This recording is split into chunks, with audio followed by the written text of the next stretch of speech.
साथियों नमस्कार।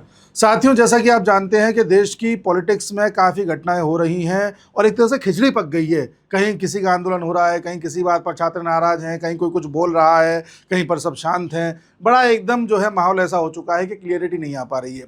आज हम इस वीडियो में इन्हीं सब माहौल पर चर्चा करेंगे कि कहाँ पर क्या घटना हो रही है। साथ ही कल कुछ घटनाएं हुई थी, मुझे शाम को वीडियो लाना था, कल टेक्निकल इश्यूज़ की वजह से ला नहीं पाया। उन पर भी चर्चा करूँगा कि कल ऐसा क्या हुआ था जिससे कि पॉलिटिक्स में एक मिला जुला कल का दिन रहा है। एक एक करके सभी घटनाओं को देखते हैं। सबसे पहले मैं चर्चा करूंगा ब्रजभूषण साहब की। ब्रजभूषण शरण सिंह, जैसा कि आप जानते हैं कि ये व्यक्ति इस समय पूरी तरह से बाइज्जत बरी हो चुके हैं। इनके ऊपर 2023 में आरोप लगाया गया था यौन शोषण का। कई रेसलर्स ने आरोप लगाया था, धरना प्रदर्शन हुआ था, जंतर मंतर पे हुआ था और इस तरह का माहौल बना दिया गया था कि साहब इनको तो इस्तीफा देना पड़ेगा, क्योंकि कुश्ती संघ के अध्यक्ष थे। तो इनको हर तरह से कोशिश की जा रही थी कि उस पद से हटाया जाए और ये आगे कोई चुनाव भी न लड़ पाएँ। तो इन पर पहले दबाव था, इन्होंने कहा कि भाई मैं तो इस्तीफा नहीं दूंगा। जंतर मंतर पर प्रोटेस्ट हुआ, कई बड़े बड़े रेसलर प्रोटेस्ट पर बैठ गए, जैसे कि आप जानते हैं बजरंग पूनिया, विनेश फोगाट, ये साक्षी मलिक, सब लोग बैठे हुए थे और सबने कहा कि साहब हमारे साथ तो शोषण हुआ है। जब इनसे पूछा मीडिया के द्वारा कि कौन सा शोषण हुआ है, शोषण भी कई प्रकार के होते हैं, तो मीडिया ने खुद बोला कि क्या यौन शोषण हुआ है? हाँ हाँ हाँ, वही हुआ है, वही हुआ है। अच्छा, एक एक करके इस तरह के इल्ज़ाम लगाए गए। जब ये मामला आगे बढ़ता गया तो केंद्र के मंत्री ने जाकर के मुलाकात भी करी, इन्होंने जंतर मंतर से अपना प्रोटेस्ट हटा भी दिया। फिर इनको लगा कि अगर ऐसे ही प्रोटेस्ट हटा देंगे तो ब्रजभूषण शरण के खिलाफ कुछ काम हम कर नहीं पाएंगे, उन्हें जेल नहीं भेज पाएंगे, उनको फंसा नहीं पाएंगे। फिर उन्होंने कहा कि नहीं नहीं साहब, छोटी छोटी बच्चियों के साथ भी हुआ है, लगभग 1000 लड़कियों के साथ इन्होंने शोषण किया है, इस तरह के इन पर आरोप लगे थे। और फिर छोटी छोटी बच्चियों के सामने लाया गया। जब उन पर भी आरोप सिद्ध नहीं हो पाए, जब उनसे बताया ही नहीं गया कि उनके साथ हुआ क्या है, तो अंत में पता चला कि ये अपनी वाइफ को लेकर के आ गए, साहब इनके साथ भी हुआ है। मतलब पूरा एक माहौल बनाया गया कि कैसे भी करके जो है फंसाओ। अब छोटी बच्चियों में तो पॉक्सो लग जाएगा, उसमें तो सीधी जेल होती है, उसके बाद पूछताछ होती है, उसके बाद मामला चलता है। तो वो भी प्रयास करके देखा तो उसमें भी विफल हो गए। अब 2-3 साल से केस चल रहा था अदालत में, दिल्ली की राउज एवेन्यू कोर्ट में ये केस चला, कल सुनवाई हुई इसकी। तो उसमें एक एक करके जब इनसे गवाह बुलवाए गए, जब इनको बुलवाया गया कि साहब आइए, आज तारीख है, गवाही दीजिए, आपके साथ कब हुआ? तो उन्होंने कहा कि साहब फलानी तारीख को शाम को 8 बजे हुआ था।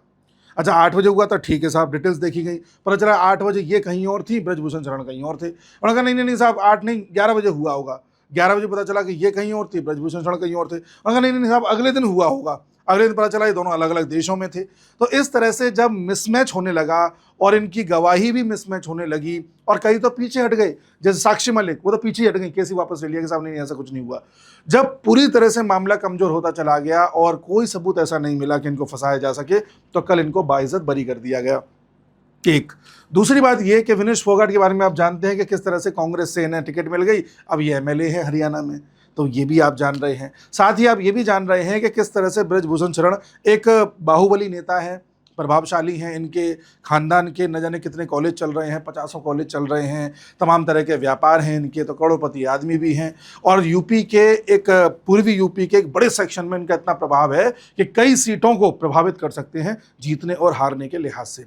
लंबे समय से एमपी रहे हैं, एक बार सपा की पार्टी से भी रहे हैं, जनरली बीजेपी से रहे हैं। तो कोशिश थी कि एक बड़े मुर्गे को फांस दिया जाए तो यूपी में बीजेपी को भी कमजोर किया जा सकता है, क्योंकि 2024 में लोकसभा का चुनाव था। आरोप कब लगे? 2023 में।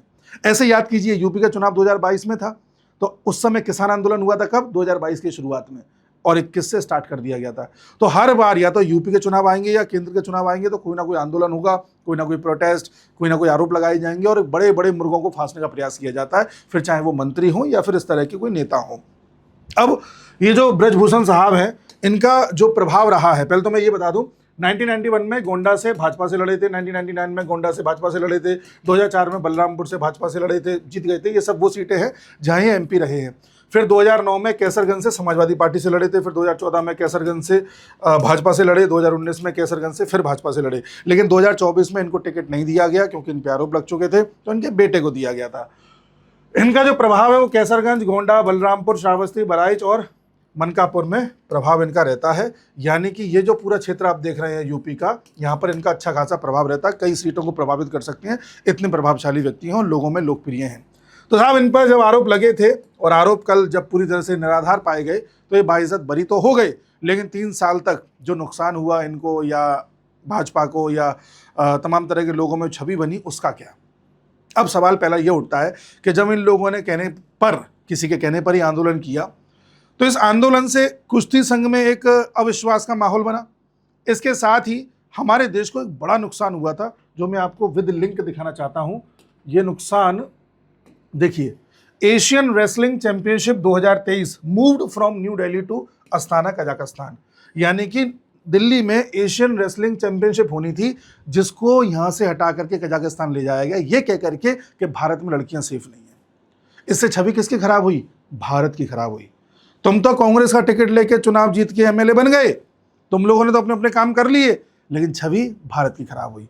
अच्छा, ये लोग इनके पीछे क्यों पड़े हुए थे? क्योंकि इन्होंने एक नियम लागू किया था कुश्ती संघ में। वो ये था कि अगर किसी को भी बाहर ओलंपिक्स में जाना है या किसी इंटरनेशनल खेल में हिस्सा लेना है, तो आपको 2 चीजें करनी पड़ेंगी। पहला तो ये कि यहां पर ट्रायल देना पड़ेगा, और साथ ही साल में एक बार कम से कम नेशनल खेलना पड़ेगा।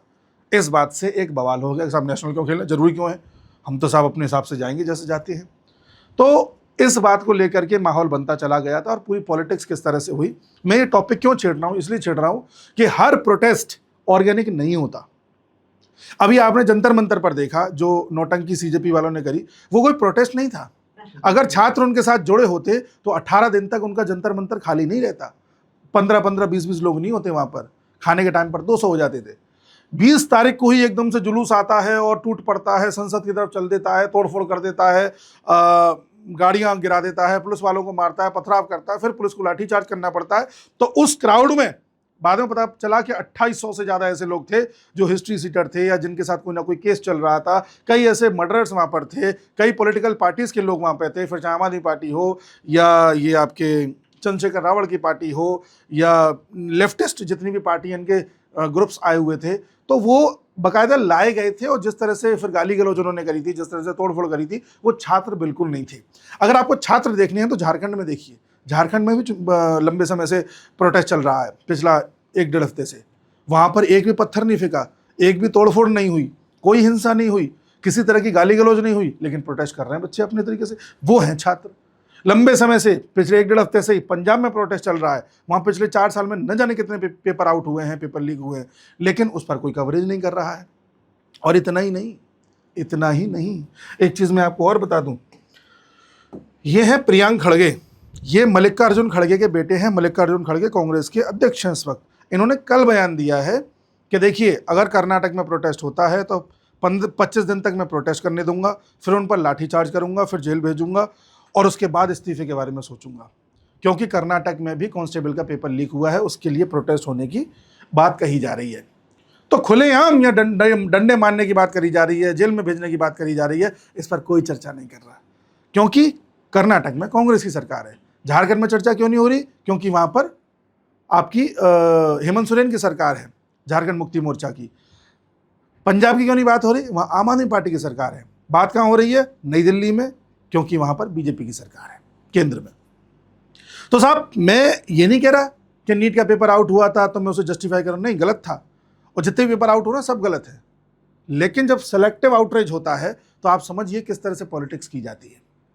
तो ब्रजभूषण का मैंने एक एग्जाम्पल बताया, 3 साल बाद आपको पता चल रहा है कि नहीं साहब, वो तो बिल्कुल ही निराधार था। तो 3 साल किसने देखे? इन 3 साल में मान लो देश में तमाम तरह की घटनाएं हो जाती हैं, पॉलिटिकल चेंजेस हो जाते हैं, कहीं पर कोई आगजनी हो जाती है, कुछ भी हो जाता है, किसी की डेथ हो जाती है, चाहे छात्र की हो या पुलिस वाले की हो, तो वो तो बेचारा जान से गया ना। केस तो आपका चलता रहेगा 5 साल बाद, 3 साल बाद, 2 साल बाद, जब भी फैसला आएगा, केस का फैसला कुछ भी आए, एक आदमी तो अपनी जान से गया ना। तो इन सब चीज़ों से हमें बचना है, ठीक है। इसलिए मैंने ये ब्रजभूषण शरण का केस आपके सामने डिस्कस किया कि किस तरह से ये पूरा खेल चला था और किस तरह से ये लोग फिर अपना अपना करियर सेट करके बैठ गए हैं और अपनी ज़िंदगी मस्त जी रहे हैं। फंसा किसको दिया? उस आदमी को जो भाजपा का नेता था। एक खबर तो ये है। हाँ, अब मैं एक चीज़ और बता दूं, जैसे कि हम प्रोटेस्ट की बात कर रहे हैं, जयपुर में भी प्रोटेस्ट स्टार्ट हो गया, करणी सेना आ गई, हजारों लोग सड़कों पर हैं। साहब डिमांड कर रहे हैं कि जो यूजीसी के नॉर्म्स लेकर के आई थी सरकार, जिसमें जनरल कैटेगरी और ओबीसी कैटेगरी वालों पर एक तरीके से निशाना साधा जा रहा था, उस पर सुप्रीम कोर्ट ने रोक लगा दी थी, लेकिन सरकार ने वापस नहीं लिए। तो उनका कहना यह है कि सरकार इनको वापस ले। जब लंबे समय से वहाँ पर इस तरह की मांग उठ रही थी राजस्थान में या जयपुर में, और एक बड़ी भीड़ सड़कों पर आ गई, तो पुलिस ने लाठीचार्ज किया, जो पुलिस ने गलत किया। वहाँ की भाजपा सरकार को जवाब देना चाहिए। मैं मांग कर रहा हूँ, मैं एक आपके सामने वीडियो में कह रहा हूँ कि पंजाब, हरियाणा, पंजाब, झारखंड, कर्नाटक पे भी बात होनी चाहिए और जयपुर पे भी बात होनी चाहिए। लेकिन जो कोचिंग वाले, जो इन्फ्लुएंसर सेलेक्टिव रील्स बना रहे थे, सेलेक्टिव वीडियो बना करके छात्रों के हित की बात कर रहे थे, सो कॉल्ड, जब सीजेपी प्रोटेस्ट कर रही थी, वो लोग अब कहाँ हैं? वो लोग झारखंड, पंजाब, कर्नाटक पर चुप क्यों हैं? क्योंकि उनको अपना दूसरा एजेंडा चलाना था। एक दूसरी बात यह है कि खबर आपने कल ये भी देखी है, अच्छा झारखंड की भी मैं चर्चा करूंगा, आपको एक एक करके सारी चीजें बताऊंगा कि किस तरह से झारखंड में भी लंबे समय से ये सब खेल चल रहा था और कार्रवाई कहां तक पहुंची, उस पर मैं भी डीप डिस्कशन करूंगा। पहले आपको एक चीज और बता दूं, कल बाईपोल्स के भी रिजल्ट आए हैं। बांकीपुर सीट पर पीके प्रशांत किशोर जीत गए हैं बिहार में। दतिया की सीट बीजेपी हार गई है, ठीक है। उसी के साथ गुजरात में भी एक सीट पर चुनाव हुआ था, बीजेपी जीत गई है।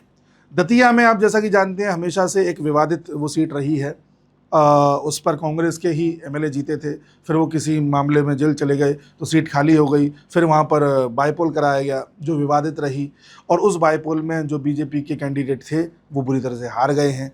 इस बात को लेकर ये कहा जा रहा है कि बीजेपी ने अंदर खाने कुछ ऐसा किया है कि ये हार गए, नरोत्तम मिश्रा ने ऐसा करवाया है, क्योंकि नरोत्तम मिश्रा को टिकट नहीं मिली थी, विवाद हुआ था, बड़े स्तर पर लोग सड़कों पर भी आए थे। पर नरोत्तम मिश्रा खुद हार गए थे पिछली बार, उसका क्या, ये भी एक सवाल है। बिहार पे अगर मैं बात करूं बांकीपुर सीट पे, तो पिछली बार यानी 2025 में जब बिहार में चुनाव हुआ था तो वहां पर आपके बीजेपी के जो अध्यक्ष हैं नितिन नवीन, वो जीते थे और अच्छे खासे वोट उन्हें मिले थे। लेकिन इस बार पीके जीत गए, वहां पर उन्होंने नीरज कुमार को हराया है। नीरज कुमार से पहले बीजेपी ये टिकट अभिषेक कुमार को दे रही थी, लेकिन अभिषेक कुमार युवा हैं, युवा सोच करके दे रही थी, लेकिन पाया गया कि इनके पिताजी का लिंक था चारा घोटाले में, कुछ ऐसा था, तो उनको धीरे से साइड किया। रातों रात फिर नीरज कुमार को टिकट दी गई, उनको लड़वाया गया और पीके ने उनको हरा दिया। पीके लास्ट मूवमेंट पर वहाँ पर आए थे और उनको हरा दिया। पिछले साल जब वोटिंग हुई थी इसी सीट पर तो 42% वोटिंग हुई थी, लेकिन कल जब रिजल्ट्स आए तो पता चला कि 34% वोटिंग हुई थी। एक बड़ा अंतर था करीब 8% वोट का, जिसका बताया जा रहा है कि भाजपा का एक बड़ा सेक्शन बाहर वोट डालने निकला ही नहीं।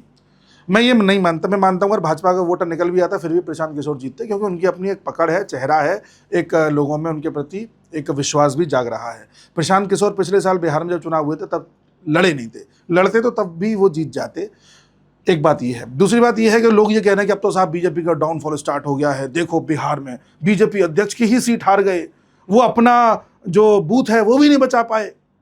देखो 2-4-5 सीटें हारने से बीजेपी हार गई या उसका माहौल खराब हो गया है या डाउनफॉल स्टार्ट हो गया है, ये कहना बहुत जल्दबाजी होगी। 2024 में भी बीजेपी की 240 सीट आई थी, सब यही कह रहे थे अब तो डाउनफॉल स्टार्ट हो गया, अब तो मोदी की सरकार पता नहीं चलेगी नहीं चलेगी, नीतीश कुमार कब समर्थन वापस ले लें, चंद्रबाबू नायडू कब समर्थन वापस ले लें, लंगड़ी सरकार हो जाएगी, इस तरह से माहौल बना। फिर 2024 के बाद से किस तरह से एक एक करके स्टेट्स इन्होंने जीते, फिर चाहे हरियाणा हो जहाँ उम्मीद नहीं थी, महाराष्ट्र हो, दिल्ली हो, बिहार हो और बंगाल हो, ऐसे ऐसे स्टेट्स को जीत करके आए, तो आप इसको हल्के में मत लीजिए। दूसरा, अभी यूपी का चुनाव होना है, पंजाब का चुनाव होना है। यूपी में आप देखना अब तक की सबसे बड़ी जीत जीतेगी। तो 6 महीने अभी बचे हैं, 6 महीने बहुत होते हैं किसी भी चुनाव में, 6 महीने बहुत होते हैं। अभी माहौल खराब है, ये मैं मान रहा हूँ, ठीक। तो बात ये है साहब, और एक एक करके अब मैं खबरों पर आता हूँ। प्रशांत किशोर ने किस तरह से हराया ये मैंने आपको बता दिया। 30 साल से इस सीट पर बीजेपी का कब्जा था। नितिन नवीन कई बार वहाँ से विधायक रहे, उससे पहले उनके पिताजी रहे, तो बीजेपी का 30 साल का डोमिनेंस यहाँ पर खत्म हो चुका है। और यहाँ पर नीरज कुमार सिन्हा लगभग 18,000 वोटों से हारे हैं। तो प्रशांत किशोर आ गए हैं, देखते हैं आने वाले समय में बिहार को किस तरह की राजनीति देते हैं, क्या कंस्ट्रक्टिव राजनीति देंगे या अरविंद केजरीवाल साबित होंगे, क्योंकि कई पत्रकार कहने के तो आने वाले समय में अरविंद केजरीवाल बनेंगे बिहार के, वो देखने वाली बात होगी। जल्दबाजी, इनके बारे में कुछ भी कहना भी जल्दबाजी है, ठीक है। ये मैंने आपको बता दिया कि घनश्याम सिंह जो कांग्रेस के हैं, उन्होंने बीजेपी के जो आशुतोष तिवारी हैं उनको 6,000 वोट से हरा दिया था दतिया में, ये भी आप जान रहे हैं। उसके अलावा जयपुर में लाठीचार्ज हुआ है, ये मैंने आपको बता दिया है। इसके साथ ही पंजाब लीग को लेकर के बड़े स्तर पर प्रोटेस्ट हो रहे हैं, पंजाब में हो रहे हैं, जिस पर सब शांत बैठे हुए हैं, कोई कुछ नहीं बोल रहा। केजरीवाल को तो इथेनॉल का मुद्दा उठाना है, ठीक है। और देखिए, ये देखिए बड़े स्तर पर पंजाब में प्रोटेस्ट चल रहा है, और एक नहीं कई पेपर वहाँ आउट हुए हैं। कोई ये कहे कि नहीं साहब ये तो चीटिंग रैकेट था, पेपर आउट थोड़ी हुआ है, तो मैं आपको बता दूं पेपर आउट कई हुए हैं, पूरी की पूरी लिस्ट है। नायब तहसीलदार का हो, पंजाब PSEB का हो, 12th क्लास का इंग्लिश बोर्ड एग्जामिनेशन हो, PSTET का हो, PSSB का हो, एग्रीकल्चर डेवलपमेंट ऑफिसर हो, कंबाइंड ग्रुप बी रिक्रूटमेंट हो, excise and taxation inspector recruitment हो, फार्मेसी ऑफिसर रिक्रूटमेंट हो, जो भी टीचिंग वाला इसके अंदर सबसे लेटेस्ट यही है, ये सब वहाँ आउट हुए हैं। लेकिन आम आदमी पार्टी इस पर शांत है, वो अपनी CJP को आगे करके अपना एजेंडा चला रही है। आम आदमी पार्टी का केवल एक उद्देश्य है कि कैसे भी करके हम विपक्ष का एक चेहरा बन जाएं।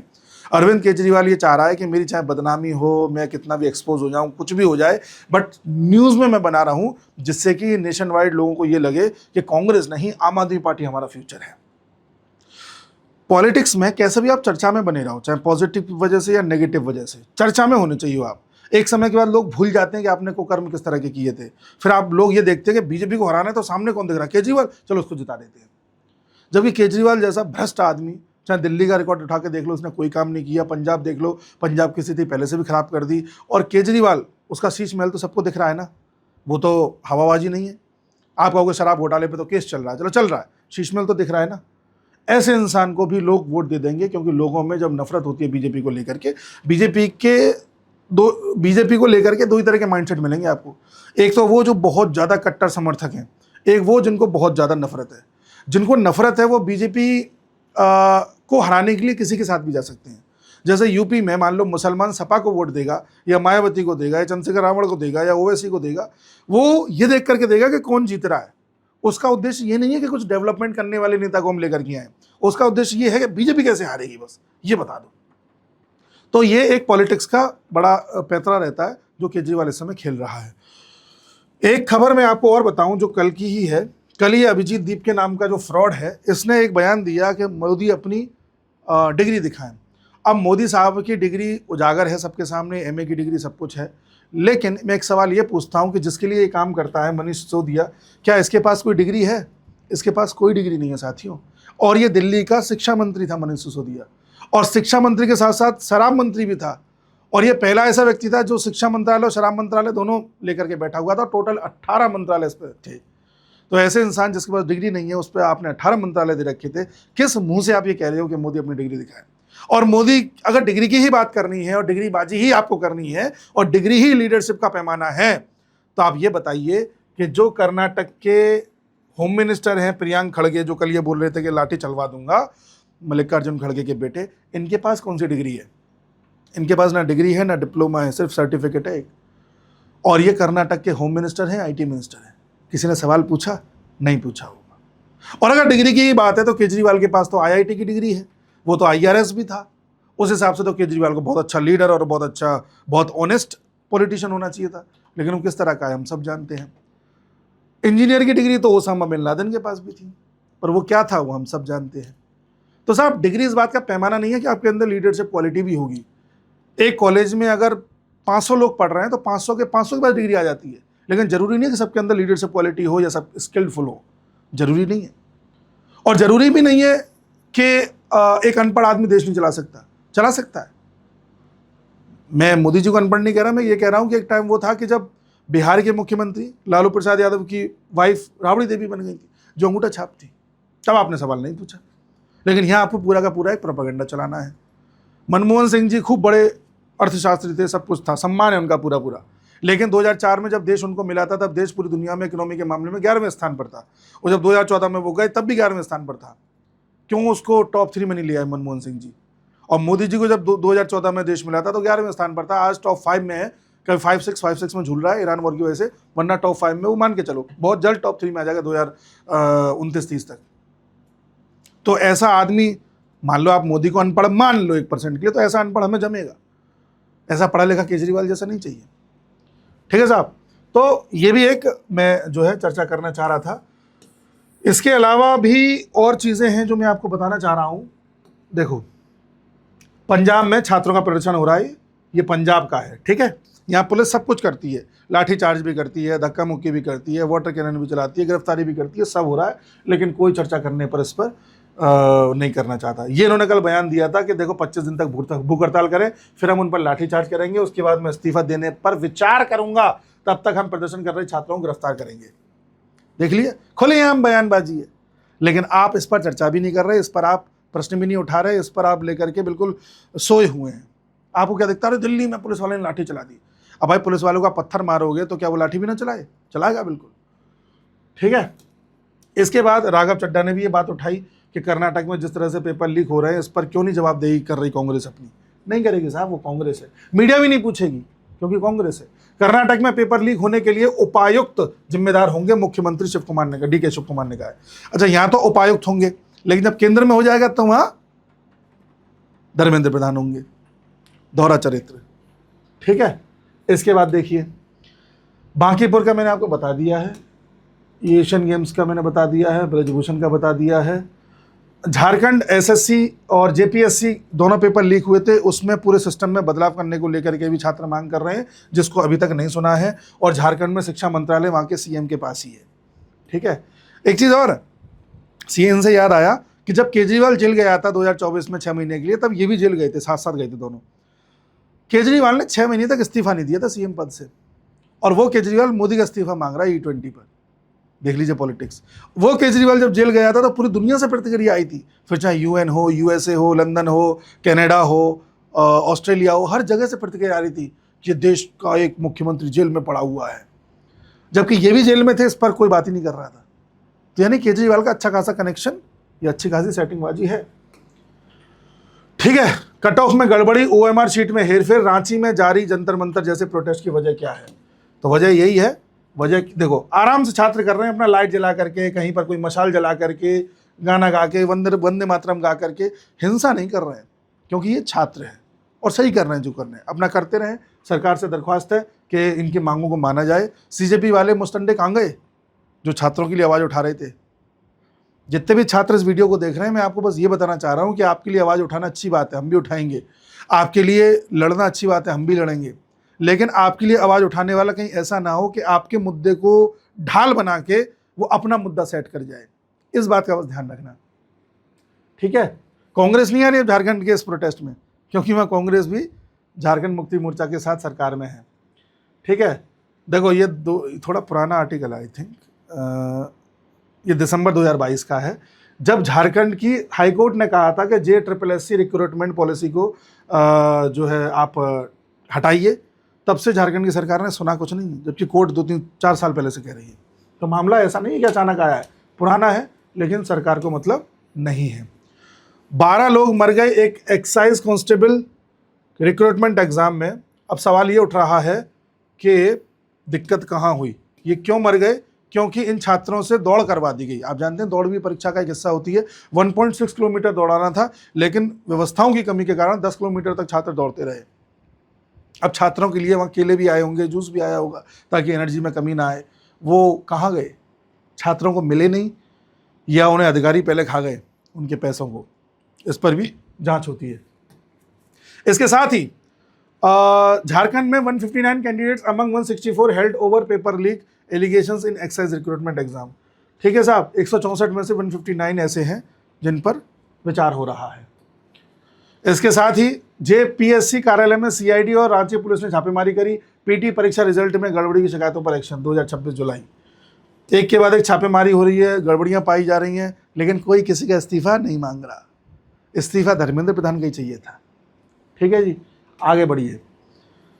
JPSC धनबाद में भी CID की रेड, कई ठिकानों समेत कोचिंग सेंटर पर छापा। कोचिंग सेंटर्स को मैं लगातार निशाना बना रहा हूं। मैं आपसे फिर कह रहा हूं कि बड़े स्तर पर पेपर लीक में कोचिंग सेंटर भी शामिल होते हैं, और ये कोचिंग सेंटर वाले जो रील बना के डालते हैं, ये सेलेक्टिव बनाते हैं। अब ना झारखंड पे डाल रहे, ना कर्नाटक पे डाल रहे, ना पंजाब के मुद्दे पर रील बना के डाल रहे। ये केवल और केवल केंद्र सरकार के मामले में डाल रहे थे, क्योंकि इन्हें पता है कि केंद्र सरकार हो या यूपी की सरकार हो, कोचिंग वालों पर बार बार निगरानी बनाई हुई है, और कोचिंग वालों को यही खल रहा है कि यार हम वो काम क्यों नहीं कर पा रहे हैं जो हम करते थे पहले। ठीक है, इसके साथ ही कौन है मास्टरमाइंड? अभय तिवारी। अभय तिवारी धांधली का मास्टरमाइंड है। एक होटल में रह करके पेपर आउट करा रहा था, वहीं से ऑपरेट कर रहा था।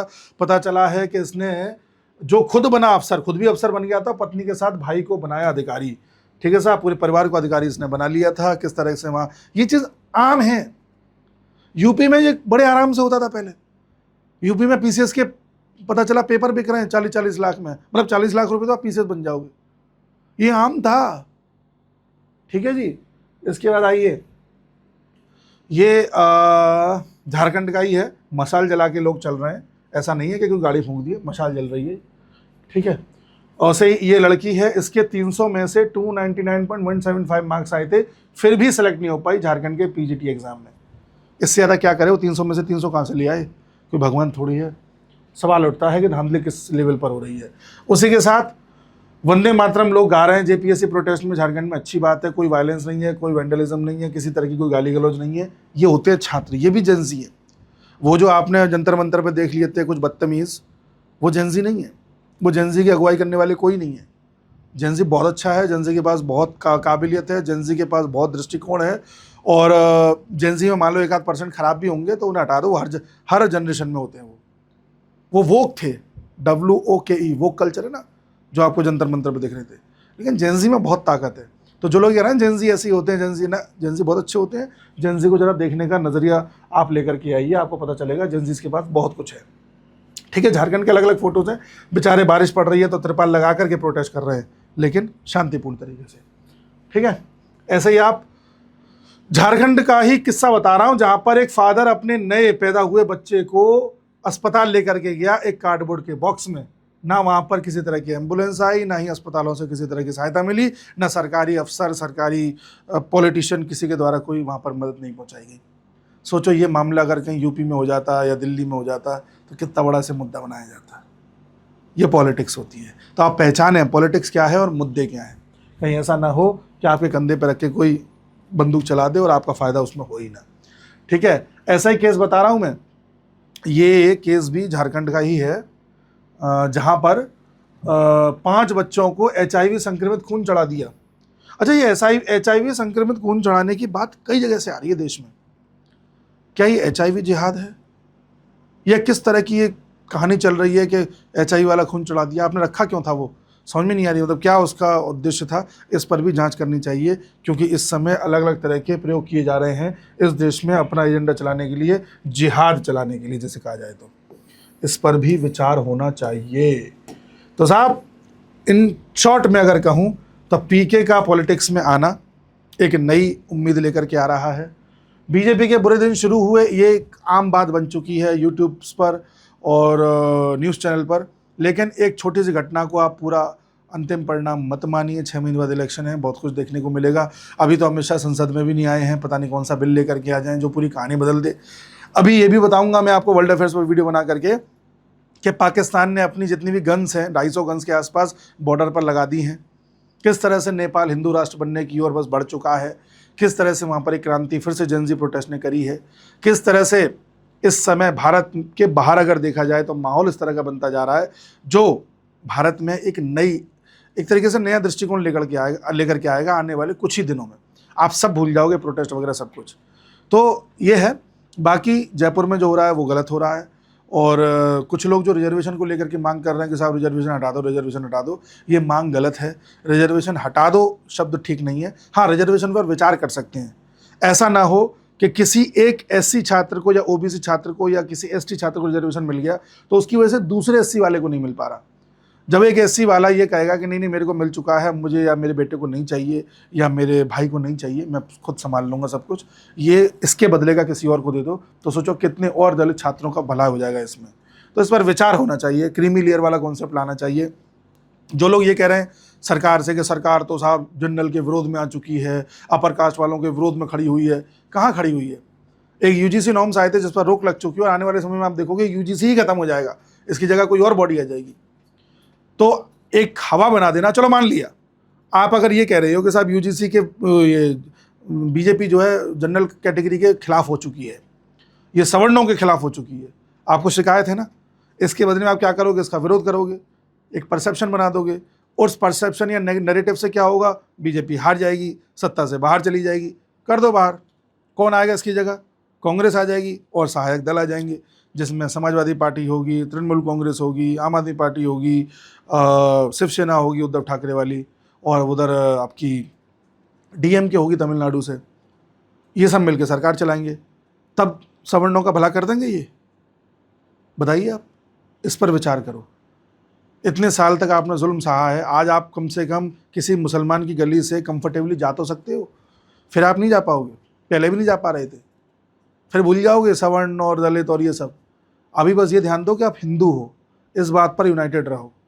सरकार से कुछ गलती हो रही है तो थोड़ा सब्र रखो, सरकार तक बात पहुंचा दो, वो धीरे धीरे उन्हें करेगी ठीक। लेकिन अभी इस देश में बहुत काम करने हैं, यूसीसी लेकर के आना है, पीओके लेकर के आना है, कई मंदिर लेकर के आने हैं, हिंदुओं में कॉन्फिडेंस जगाना है कि देश उन्हीं का है, दुनिया में धाक जमानी है अपनी। पहले ये तो कर लेने दो, फिर उस पर भी बात कर लेंगे। रोटी सब्जी मिल रही है, अपना काम धंधा कर रहे हो, पढ़ाई कर रहे हो, सब कर पा रहे हो, ठीक है यार, करते रहो यार। कि सब सवर्णों के खिलाफ सब हो गया, कुछ नहीं हुआ। यूजीसी हुआ था, मान लिया, रोक तो दिया। अब उसको लेकर के डेली में वीडियो बनाऊं या डेली उसको मुद्दा बना के चलूं कि साहब यूजीसी पे क्या, तो इसका कोई मतलब नहीं है। हमेशा ये देखो कि आप जो कर रहे हो उससे नुकसान फायदे क्या हो सकते हैं। मैं डेली रिजर्वेशन हटाओ, रिजर्वेशन हटाओ, रिजर्वेशन हटाओ, यूजीसी यूजीसी यूजीसी यही करता रहूं, तो एक दिन ये होगा कि या तो मैं ही, मेरे को लोग देखना बंद कर देंगे, या फिर ये होगा कि मेरा नैरेटिव ऐसा बन जाएगा कि सरकार को नुकसान हो जाएगा, सरकार सत्ता से चली जाएगी। हटा दो, अगले साल यूपी में चुनाव है, ले आओ सपा को, फिर देखो आप, फिर भूल जाओगे आप सब ये सवर्ण और अवर्ण और ये दलित वलित, फिर तो नाम के आगे यादव लगाए तो कंफर्टेबल हो, वरना कुछ भी हो सकता है, कुछ भी हो सकता है। फिर आपके 6 बजे के बाद बहनें बेटियां घर से बाहर नहीं निकल पाएंगी, ये बात ध्यान रख लेना। फिर आप कहोगे अरे साहब महिला सुरक्षा लेकर के आओ, तो जो महिला सुरक्षा लेकर के आया है, जो कानून व्यवस्था लेकर के आया है, जो इन्वेस्टमेंट लेकर के आ रहा है, जो धीरे धीरे परिस्थितियां सुधार रहा है, तुम्हें उससे तो चैन नहीं है। एक नई चीज़ खड़ी करनी है, शांति से बैठे रहो यार। हम ठाकुर हैं, बनिया हैं, पंडित, अरे नहीं, तुम हिंदू हो, ये याद रखो। करने दो, काम करने में टाइम लगता है। 10 साल भी नहीं हुए यूपी की सरकार को। यूपी को बीमारू राज्य कहा जाता था, आज वो इकोनॉमी के प्रोग्रेस में टॉप 3 में आता है। आप जान के हैरान होंगे, देश में जो ज़्यादातर मोबाइल बन रहे हैं वो यूपी में बन रहे हैं, सेमीकंडक्टर यूपी में बन रहे हैं, ब्रह्मोस यूपी में बन रही है। सबसे ज़्यादा जो हाईवेज का नेटवर्क है या कहें कि एक्सप्रेसवे का नेटवर्क है वो यूपी में है। बहुत सी चीज़ें हैं जिस पर आपको तसल्ली होनी चाहिए कि हाँ आगे और भी अच्छे काम होंगे, पर मौका तो दो। अरे साहब हम सरकार को क्यों लेके आए थे, इसलिए तो लेके आए थे। अरे भाई सरकार को लेके आए थे, आपको ये पता होना चाहिए टाइमिंग क्या है किस चीज़ की, कब कौन सी बात उठानी चाहिए। ऐसे तो आपको 2015 में हल्ला कर देना चाहिए था। सरकार को हम क्यों लेके आए थे, 370 हटाने के लिए लेके आए थे ना, क्यों नहीं हटा रही। 2015 में हल्ला मचा देते आप, और मचाया भी था कि जम्मू कश्मीर में महबूबा मुफ्ती के साथ बीजेपी ने सरकार क्यों बनाई है, पीडीपी के साथ गठबंधन क्यों किया है। वो क्यों किया है वो आपको 2019 में पता चला था कि क्यों किया है, जब 370 हटी थी। 5 साल लगे ना उसे हटाने में। ऐसे ही सीए लाने में 5 साल लगे ना, 6 साल। राम मंदिर प्राप्त करने में आपको करीब करीब 10 साल लग गए ना। 2014 में सरकार आई थी, 2024 में तैयार हुआ था। अभी जन्मभूमि भी नहीं आई है, कृष्ण जन्मभूमि। बहुत सी चीज़ें होने में 5 साल, 10 साल, 15 साल लगे ना आपको। SIR कराने में टाइम लगा ना, 12 साल लग गए ना। बंगाल में आने में आपको 15 साल लग गए ना। अब बंगाल में देखो विकास नहीं हो रहा है। तो इतनी हड़बड़ी में मत रहो, थोड़ा सब्र रखो। गलतियां सरकार से हो रही हैं, सरकार को चेताओ, गलतियों पे बात उठाओ, लेकिन उसे नैरेटिव मत बना दो कि आपके दुश्मन उसका फ़ायदा उठा लें। क्योंकि वामपंथी पूरी तरह से एक्टिवेटेड हैं और बाहर से समर्थन भी मिलता है, उन्हें फंडिंग भी मिलती है। आपको और हमको कुछ नहीं मिलता है। समझ रहे हैं आप बात को। बस इतनी ही मैं बात कहना चाह रहा हूँ। बाकी वर्ल्ड अफेयर्स पर वीडियो आने वाला है। इस चैनल को सब्सक्राइब कर लेना, क्योंकि आपके पास नोटिफिकेशन नहीं पहुँचता होगा। सब्सक्राइब के साथ साथ बेल आइकन दबा लेना, उसी से नोटिफिकेशन पहुँचेगा, अन्यथा नहीं पहुँचेगा। इतना सपोर्ट आपसे मांगता हूँ। मिलूंगा अगले वीडियो में, तब तक के लिए नमस्कार।